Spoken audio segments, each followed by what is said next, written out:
Hello, I am Sandy Spady, your host with Power Up Talk Show, a talk show where we bring together community leaders and inspirational people making a difference in our world. Before I introduce our next guest, we always like to have a shabam with Dion Bass with Songbird Cocktails. Dion. Hey, thank you, Sandy. I'm glad to be on the show again. I was thinking the one thing I've never done with anyone, I just generally don't, is I never make an espresso martini for anyone other than my wife at home, of course. And so we're going to get you started. And I would like to say with I espresso thought it was me, martinis, Dion. I thought you were going to say Sandy. Oh, Sandy. Okay, My love. Brenda, I know I love you. It's okay. So we're going to start out with some vanilla infused espresso. So it's very important to infuse the vanilla. It does actually add a second layer of flavor to your cocktail.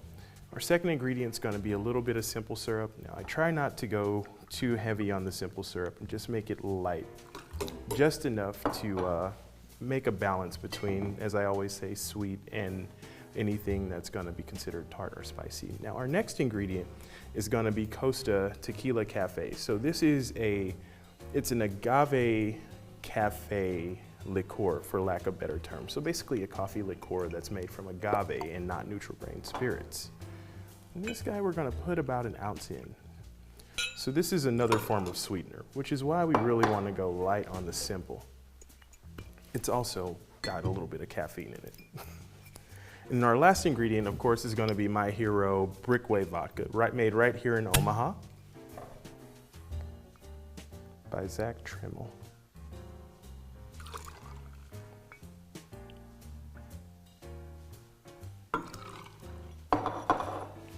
All right, and now that we have all of our ingredients, we're gonna move to my favorite part of the show, the shake. Let's see, what are we singing?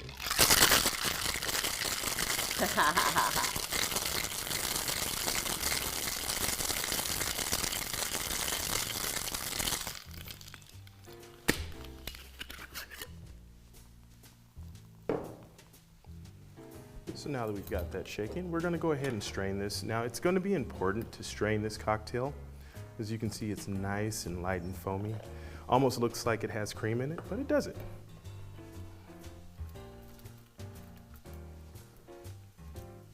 And yum. I garnish these with a couple of Tootsie Roll spikes, but you can also use espresso beans, shaved espresso, shaved chocolate. Either way, it's gonna come out delicious. Cheers, ladies. Cheers. Enjoy the show.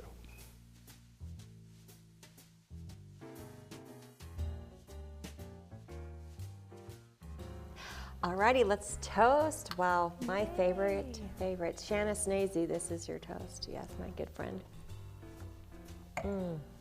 Those are so good. Wow. I'm excited to introduce my guest, Melissa Minassian. I knew I was going to do that. She is a realtor, a designer, an amazing mother, an artist, a YouTube rock star. She is a songwriter, an author, an amazing book. Melissa, I can't wait for the audience to get to know Melissa. Oh, thank you. There's so much to share right now. Yes. What can you share with the audience a little bit about Melissa? Let's get to know Melissa today. Oh my goodness, where to begin? So my name means creative. So I always joke that I try to live up to my name. But yeah, I love being creative. I am a creative person, and so that's kind of manifested in different ways in my life, for sure, during my journey. But my most recent fun that I've been having has been releasing original music that I've been working on for the past few years. So just released our first debut single, and we have a couple other songs in the wings that are coming soon. So it's been a lot of fun. How do you begin? Okay, first of all, interior designer, a Yes. realtor, a songwriter, an author, a mother. How do you handle all of that? Where do you begin? Where did it begin, and where do you find it going? Yeah, one thing at a time, for sure. And then just a lot of planning, a lot of scheduling, as well. I think I have to kind of put things down and compartmentalize at times. So right now the focus is music. And then as well, I am writing a second novel that is going to be dropping soon. So we're on the finishing side of that, which is fun. We're editing. So yeah, it's just prioritizing like what is the priority right now, and yeah, slowly rolling stuff out. So right now though, like real estate, still working in it. I have friends and family that I still work with, but it's not on the forefront. Same with interior design. I kind of decided to kind of put both of those projects on pause in those companies, and I've been referring business to other people for the most part so that I can focus on passion projects in this season. So it's been fun. I love that you call it passion projects. Yes. Women in general, we have a passion, right? Yes. We do what we need to do, like our job that we need to have, but we want to be that entrepreneur. Yeah. Or we have that passion that we want to follow that's always in the back burner, but you're bringing it up front, right? Mm-hmm. How do you become an author and songwriter? What was the yes, I'm going to do this moment, right? For sure. For me, I have been writing stories since I was a little girl.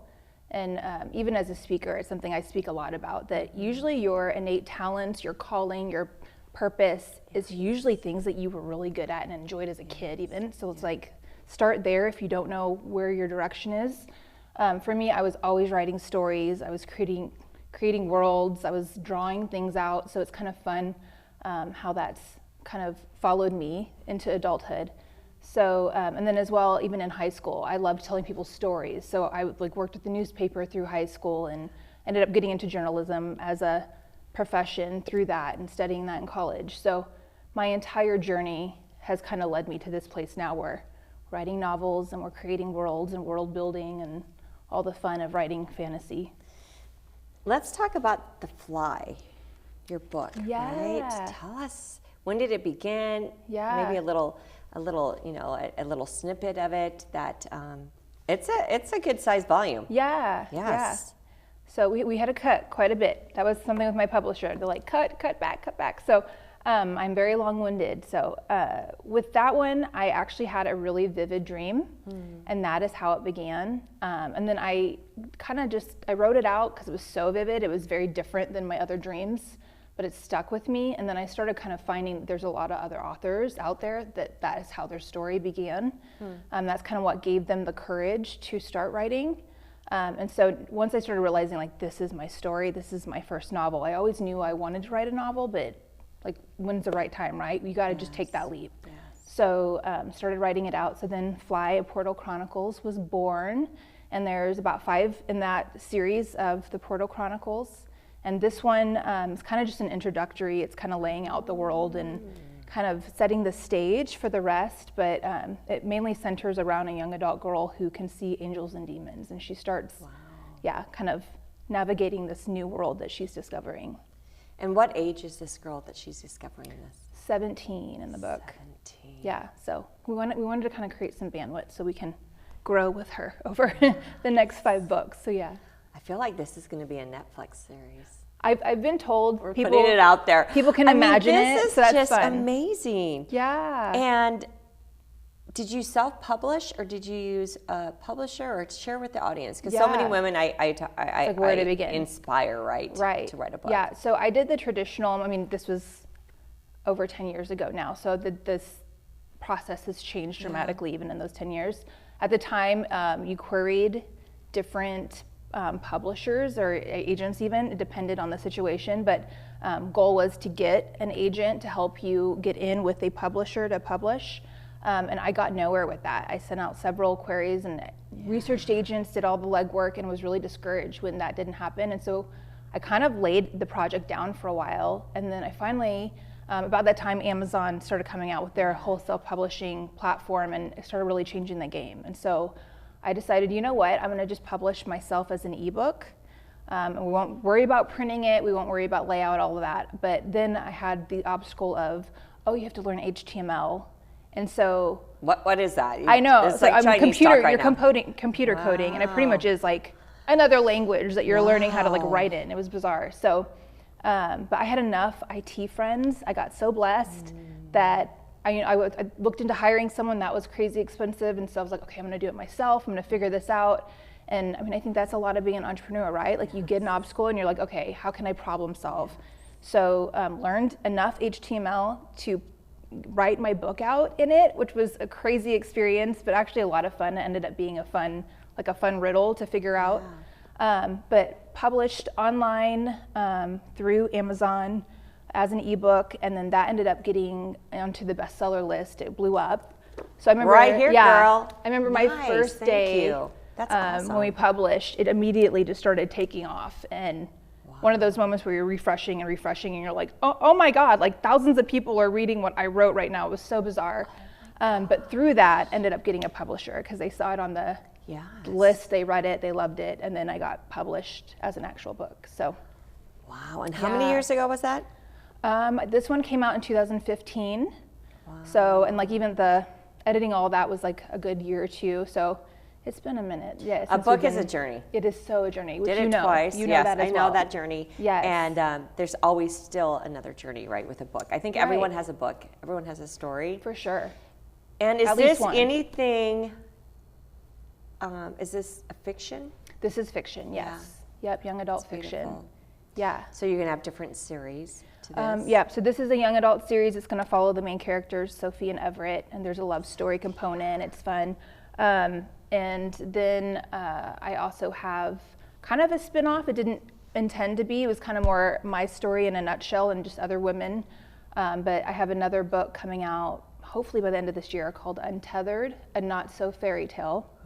And that one as well is kind of just fantastical and fun, but it's about a queen in a castle, and it looks like everything's great on the outside, but it's not what it's all cracked up to be. And very much an amalgamation of my story of escaping an abusive relationship and recovering from that and what that looks like. So, okay, let's talk about that, right? Yeah. That's so much, so many women are abused, but they live that make-believe fairy tale land that everyone would never, ever imagine, right? And so share with the audience your journey on that. Yeah, well, I think that is definitely, I call it the curse of comparison.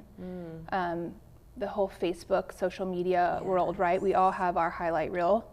And that was very much my life. I had perfect life on social media. And as far as everyone knew, I had the perfect marriage. I had a little girl, beautiful little baby. We had the 5,000 square foot house and the cars and the jobs, and we had all the things, right? Like you're checking your boxes. And I just started realizing like, I am really unhappy. Like none of this has fulfilled me.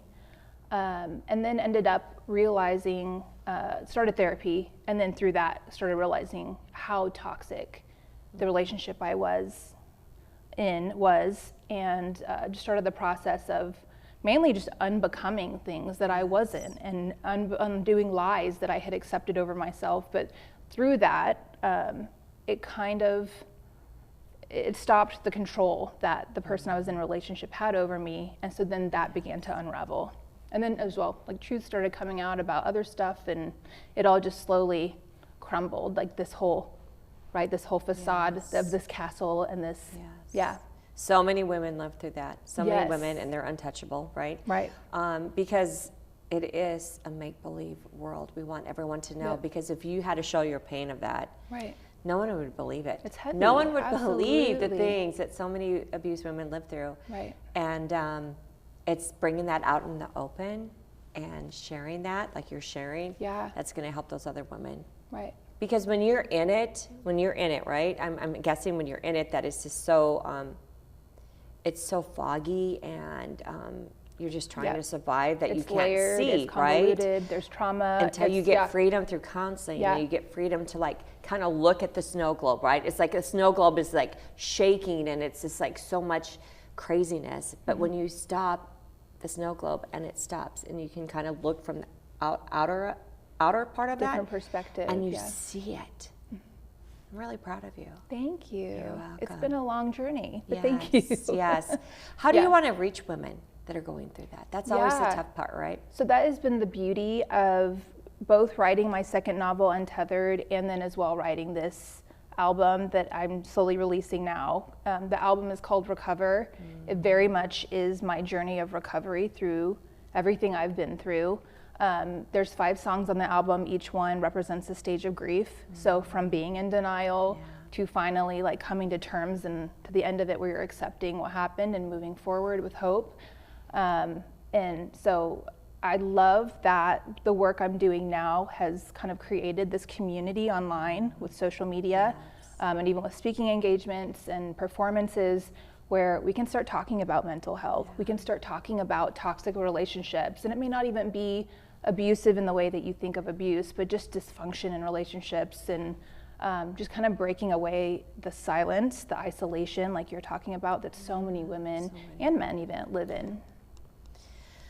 Wow, goosebumps. How do you go about writing songs about this passion of experiences and just like living through it? I know a lot of great songwriters write about their experiences, and they want to share that. And it's like a releasing, right? For sure. Releasing greatness because you're just sharing. Yeah. How do you become a songwriter and an artist? She's not only a songwriter, but she has releases on YouTube. Make sure you follow her. Yeah, thank you. How do you begin that journey? I think, again, as an entrepreneur, anything entrepreneurial, you just got to take that leap and start problem solving and kind of figure out like what is my first thing on the to-do list and just start hacking away at it, right? So for me, I wrote a lot of music. I have probably over 100 songs in the wings, and this is only 5 that I've completed at this point. But my big part of my obstacle in my process was finding a good producer. Like there was a lot of really amazing, talented people in the Omaha area. Our music scene is actually really fantastic. A lot of people don't know the talent that we have here. There's even studios here that people from all over the world come. They record here because we can get in and out easy, and then they'll go back to LA or London or wherever they live. So it's really fun. It's kind of this like underground culture that people don't really fully know about. But I finally, about 2 years ago, found a producer that I finally, we clicked. We had great chemistry. As well, the topic I'm writing about, you got to feel safe, right? I mean, it's very vulnerable. And in any kind of art, you're being vulnerable. But finding my producer was a big starting place for me, and he can kind of guide me with helping me songwrite and the music side of it, and had all the connections with actually recording. Wow. So anyone out there that has a song they feel like it is going to touch someone, how can you share with the audience how to reach out to that right producer? It really is a process, and I feel like it's very individualized to each person. But I used Jared Gottberg, so we'll give him a plug. He's a full-time musician here in the Omaha area. He travels worldwide with his music, so I was just so blessed to find him. Like, he really was a divine connection.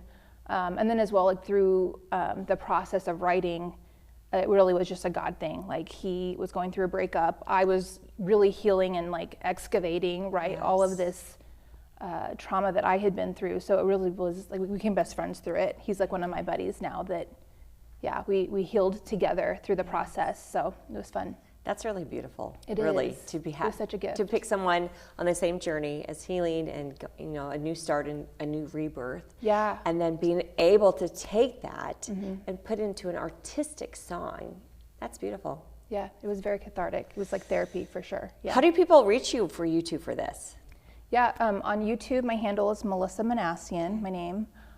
Facebook, the same. And then on Instagram and TikTok, my handle is Brave Beauty Mel. And so... Repeat that. Brave Beauty Mel. It's beautiful. Yeah. Nice. Thank you. What advice can you give out to women that are in that thick of it, the thick of abuse, the thick of being just surrounded with so much that they can't see clearly? Right. That's watching today, that you can share with them just some tidbits, right? Something that make them stop and say, you can get out too. Yeah. I think the biggest piece for me was to begin validating myself, because I think that's something a lot of abusers do, right? They begin to hack away at your self-trust, that you're even seeing reality clearly, and you get so gaslit that you don't know which end is up anymore. And so find a trusted friend, find someone in your church or in your community, find a therapist that is accredited to really talk to and excavate a lot of these issues. And just that validation piece is huge, because unless you know what truth is, then it's hard to start healing. Yeah. So that was a big piece for me. As well, I think, just get a support group of people that understand what you're going through. I love what you're doing with your organization, and just begin to break the silence, begin talking about what's happening. Because until you do that, nothing's going to change, and you'll remain in that isolation. Yes. What's so great with Women with Voices is that I saw so many women lonely. Yes. On different categories of, domestic violence or, illness or suicide, mental illness. And it's like we need to break that silence. Yes. Because once you break it, you know what happens? It's healing, right? And it's so liberating. Yes. Right. And you're not alone. Yeah. You're not alone. Yeah. I love that you yeah. feel the same way about that. Yeah. Tell us about your latest song. I listened to it. I was like, ooh, hot. Like, it's thank you. Like on fire. Share with the audience Yeah. a little bit about that latest song. It's my first single out right now is called I Don't Care, which kind of is misrepresenting because I am someone who cares deeply. So it's kind of, though, a tongue-in-cheek because of that. It's like someone who is an empath, and like you just keep getting wounded by a relationship, and you finally, they'll get to the point where you're like, I'm gonna choose me, and I'm gonna set a boundary, and I'm gonna move on. And as well, I was going through a situation, and I had been through, I think, a few situations where I was getting character assassinated, and so you kind of get to that point where you're like, I'm going to start taking people at their word, and when they show me who they are, I'm going to believe them, and stop, seeing people from the side of potential, and like start validating reality. And it was just a time in my life too that I was just taking control, and I was like, I'm going to do better, I'm going to be better, and my circle is going to be better, and it has to be if I'm going to excel and succeed and thrive. So. It's so important to really have the right people in your path. Oh my goodness, right? huge. Van and I, we speak about that. Our friend that connected us, Van D. Yes. Shout out to Van. Hi, Van. Just the right people in your path. Yeah.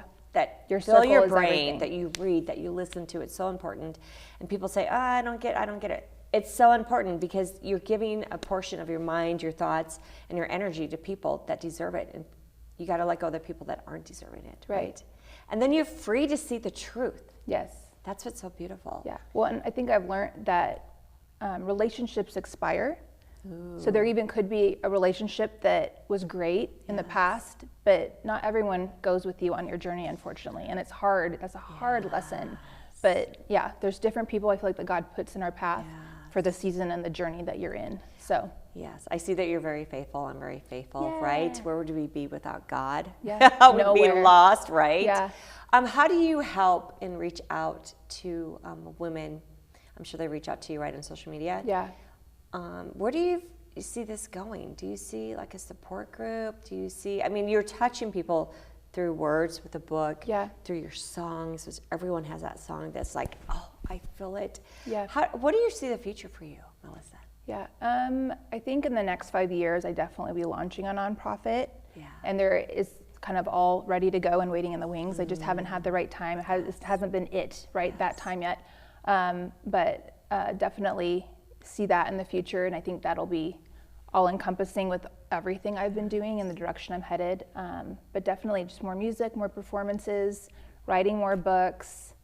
Yeah, hanging out with more fun friends like you. Yay! I've been so blessed to get to know you, and I think that's the beauty of it. The more that you become who you were meant to be and you walk in your purpose and calling, I feel like you just naturally get aligned with people that are on that same God is so good, plane. right? Yeah. Like I tell people every day, do what you love to do and do good, and things will come to you, right? When you do good and you put yourself like in the back, but put others up front, like it's amazing how things just work out. Mm-hmm. And that's what you're doing right now, right? Yes. You're helping others. Yes. And that's why you're just blossomed with grace. I love that. Thank you. It's favor, for sure. I would love to know, you have a daughter. How old is she? Yeah, I am Lena, and she's almost 14. Wow. 13 going on 30. I now understand the adage. It is true. Yes. As a cheer coach, going through many girls and many, from 8th grade to seniors, and it's so amazing to watch them. I just got a wedding invitation from one of my last ones, and it's like they're always your girls, right? But to go that journey through them and growing up is beautiful. Yes. What can you share with the audience about some advice for these young girls out there? 14, that's a tough age, right? That's junior high. Yes. Girls can be crappy. I always start my one with voices like, we are not here to be bitches. We're here to be kind. Yes. We're not in 8th grade, 8th grade, 7th grade. It's tough years. Yeah. What can you share with the audience, those young girls, if they happen to be on the show, that you can share with them about what you have lived through, where you are, what you want your daughter to know? Mm. I think that is part of the beauty of my journey is one, I know I wouldn't have been out of my relationship if it weren't for her. Having her is kind of the pivotal piece that kind of got me over that hump. That's like, I don't want her to witness this. I don't want her to think this is okay. I want better for her. And then as well, I am the cool mom, I've been told, which is fun. But as a single mom, like all of her friends follow me on social, a lot of them.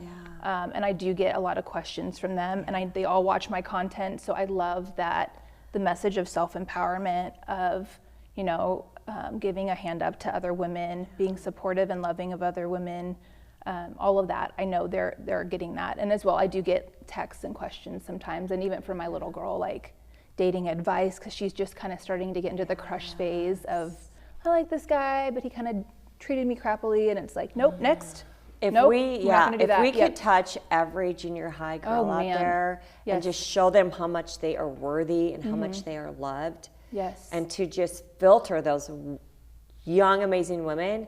Like, that's what I love to speak. I speak with Heart of Ministries, and it's just like, if we can touch these young girls that are turning into women to love themselves, like you're doing right now, like you have such an impact right now because they're watching you. So bravo to that, because they are watching. Wow.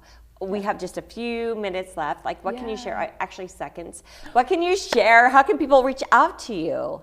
Yeah, the best place is just social media. So if you are on Facebook, TikTok, Instagram, or YouTube even, would love to connect with people. And as well, on social media, we plug all of the performances and stuff that are coming out, or speaking engagements. So any of that. And she is going to be a 2025 Women with Voices speaker. I know that for sure. I have no doubt in my mind. You. Yes. All right, audience, this has been a great show. Thank you for being my guest. And remember, everyone watches what you do. So if you are around young people, make sure that you give them the influence that will make a positive impact on them. And just be that change maker and be that influencer person that changes for the good. So thank you, and have a great evening.